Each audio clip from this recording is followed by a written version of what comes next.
Olá, Colégio Militar de Belém, turma do sexto ano.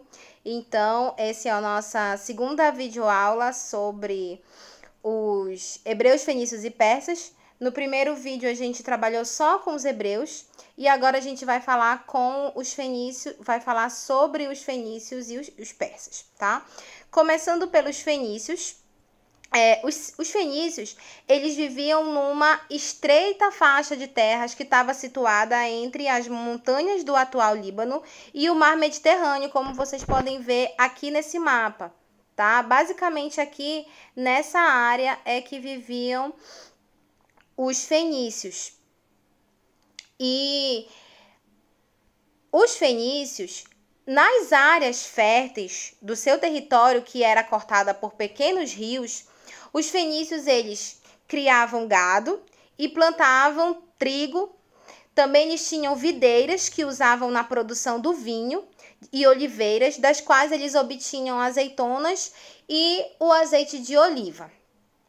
Além disso, eles também exploravam o cedro, que era uma madeira nobre que eles usavam na construção dos seus navios, e eles ficaram muito conhecidos por causa dessas construções de navegações, de embarcações. As montanhas da região, elas funcionavam como uma barreira natural que impedia a expansão dos fenícios em direção ao continente. Então, diferente de muitos povos daquela época que trabalhavam com a conquista de territórios, por causa da localização geográfica e das características daquele território, eles não tinham como fazer isso. E aí a carência das terras férteis também, a existência de bons portos naturais, acabaram estimulando os fenícios a se dedicarem desde cedo à navegação e ao comércio marítimo. E aos poucos, eles acabaram desenvolvendo um intenso comércio marítimo com outros povos, e eles comercializavam tanto aquilo que eles produziam, como os azeites, os cereais, as toras de cedro, joias e tecidos de algodão, quanto produtos de outros povos, como o papiro, que eles compravam dos egípcios e vendiam para os gregos. Então, por volta de 1400 a.C., os fenícios, eles praticamente controlavam boa parte do comércio ali no Mediterrâneo. Um ponto importante que a gente precisa falar dos fenícios é sobre o artesanato. Os fenícios, eles se destacaram também como artesãos, porque eles confeccionavam tecidos, joias, perfumes e diversos artefatos de pedra. Trabalhavam com marfim, metal, de cerâmica. Além disso, foram eles provavelmente que foram os inventores do vidro transparente. E muitas das suas obras de artesanato, como os tecidos de várias cores, estátuas de madeira, infelizmente não resistiram à ação do tempo. Mas o artefato fenícios de materiais resistentes, eles foram achados recentemente em um sítio arqueológico da cidade de Ugarit, e vem alargando essa visão da arte e da história fenícia, né? Então, são pontos ainda pouco conhecidos da história fenícia, mas que com os achados arqueológicos existe muita possibilidade de se ampliar esse conhecimento a respeito desses povos. Outro ponto importante que a gente precisa falar é das cidades fenícias. Os fenícios, eles nunca formaram um estado unificado. Então, assim, como um rei, como por exemplo lá no Egito, em outros povos que vocês conhecem, onde existia essa força do estado. As cidades fenícias, elas eram independentes entre si. Isso significava que cada uma delas possuía o seu próprio governo, composto por um rei e um conselho, que era formado geralmente por ricos comerciantes e construtores de navios, que eram as pessoas que eram consideradas mais importantes dentro da sociedade fenícia. As principais cidades fenícias eram Ugarit, Biblos, Beritos, Sidom e Tiro, e elas disputavam entre si e com os povos que viviam ao seu entorno o controle daquelas principais rotas de comércio ali.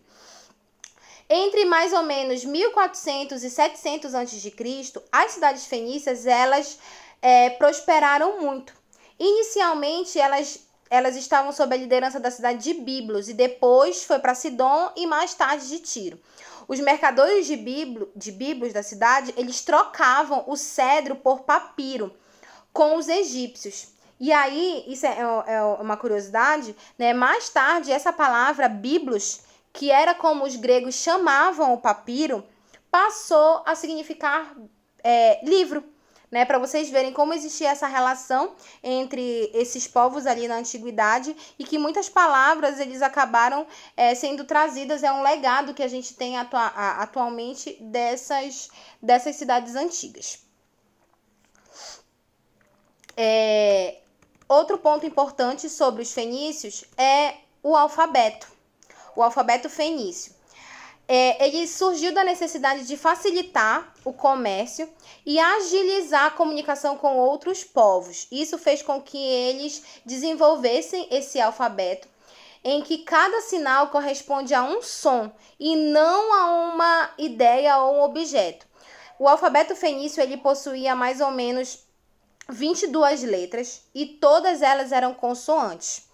Com o passar do tempo, os fenícios acrescentaram a elas as vogais. E assim, esse alfabeto fenício ele serviu de base para o povo grego, que deu origem ao alfabeto latino, no qual se baseia o nosso alfabeto. Então, para vocês verem a importância ali dos povos fenícios.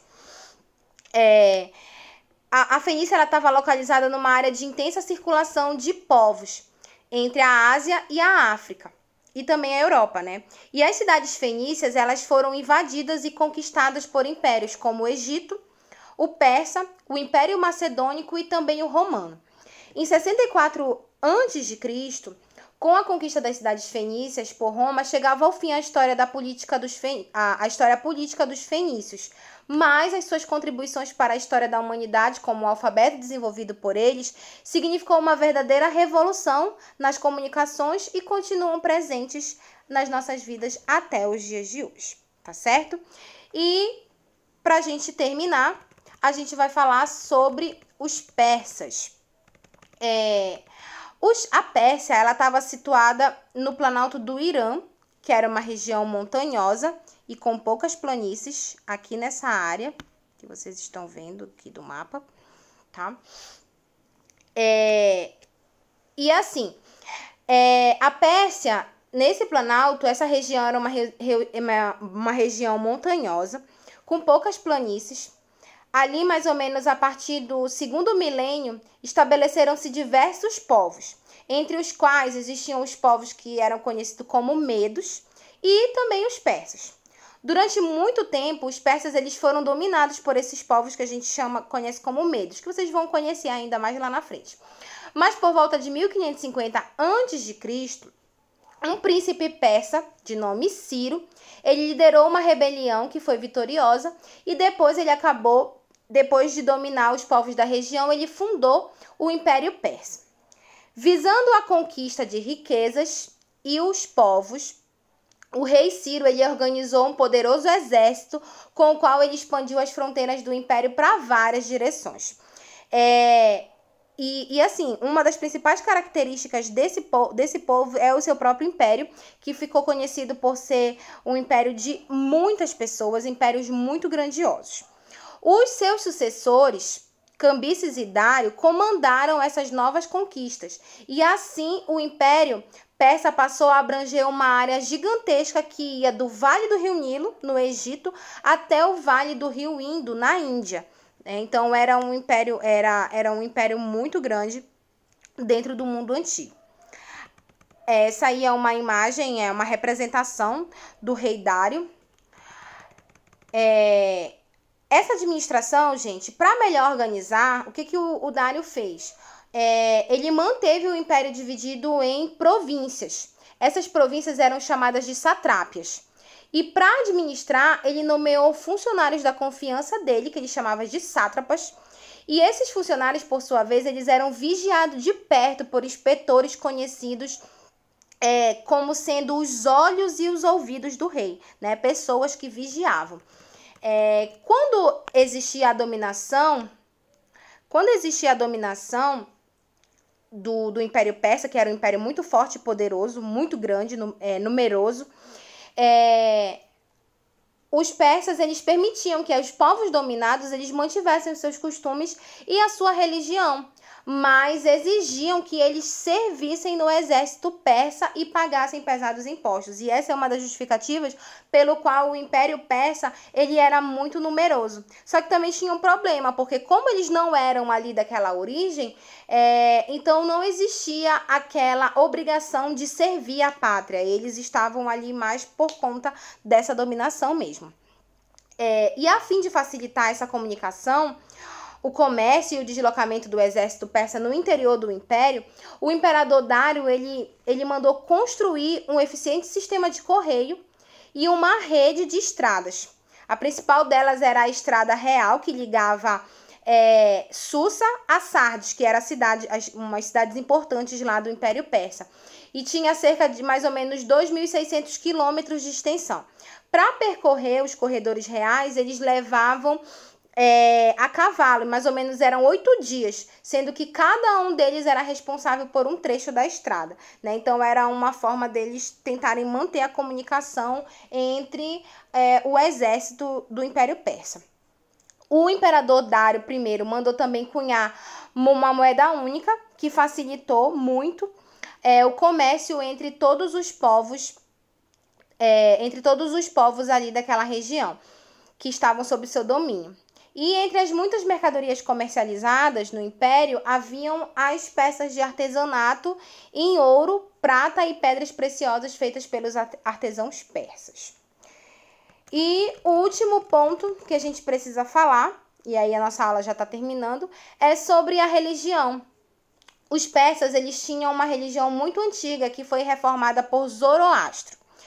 Ele que viveu de 628 a 551 anos antes de Cristo, e também chamado de Zaratrusta, né? Essa religião ela ficou conhecida como Zoroatrismo.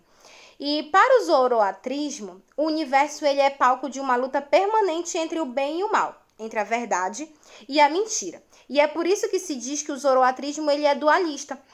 A sua doutrina está contida no livro sagrado que eles chamam de Avesta. Nessa religião, há um Deus supremo, que é Ahura Mazda, que representa o bem, a luz e é o criador de todas as coisas. Seu maior adversário, na verdade, é Arimã, que representa o mal e a destruição, representa tudo que é ruim, a negatividade, as trevas, né? E o zoroatrismo também acredita no julgamento dos mortos e na vida eterna para os justos. Vocês podem estar me perguntando sobre fenícios e persas, sobre aquela estrutura da sociedade.